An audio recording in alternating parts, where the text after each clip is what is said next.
Palaran ng Cancer ngayong araw ng January 29 ng Cancer.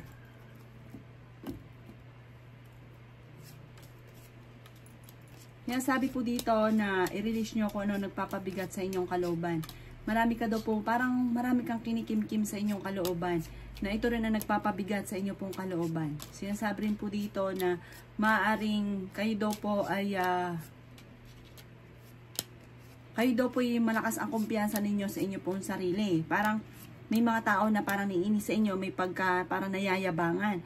Sabi po dito, pero mahusay ka naman makisama sa inyo pong kapwa. Kaso nga lang, may mga tao na parang naiinis. Yan, sabi rin po dito na may pagka-generous daw po kayo. Yan, sabi rin po dito na may mga takot ka na sumubok sa mga bagay-bagay. Sinasabi rin po dito na parang pinanghihinaan ka ng loob. Yan, sabi rin po dito na may kaligayahan na paparating para sa inyo pong pamilya. Parang hindi ganun kagandahan yung inyong negosyo sa ngayon kung meron kang negosyo. Yan, sabi rin po dito na gawin yung pattern yung mga nakalipas para hindi na muli maulit pa. Kayo daw po ay positive naman na tao.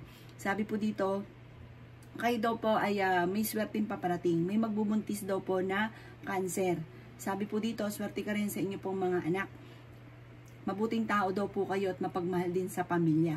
Ang inyo pong lucky color ay red at ang lucky number po ninyo ay simula sa number 15, number 20, number 14, number 21, number 35 at number 41. Good luck po!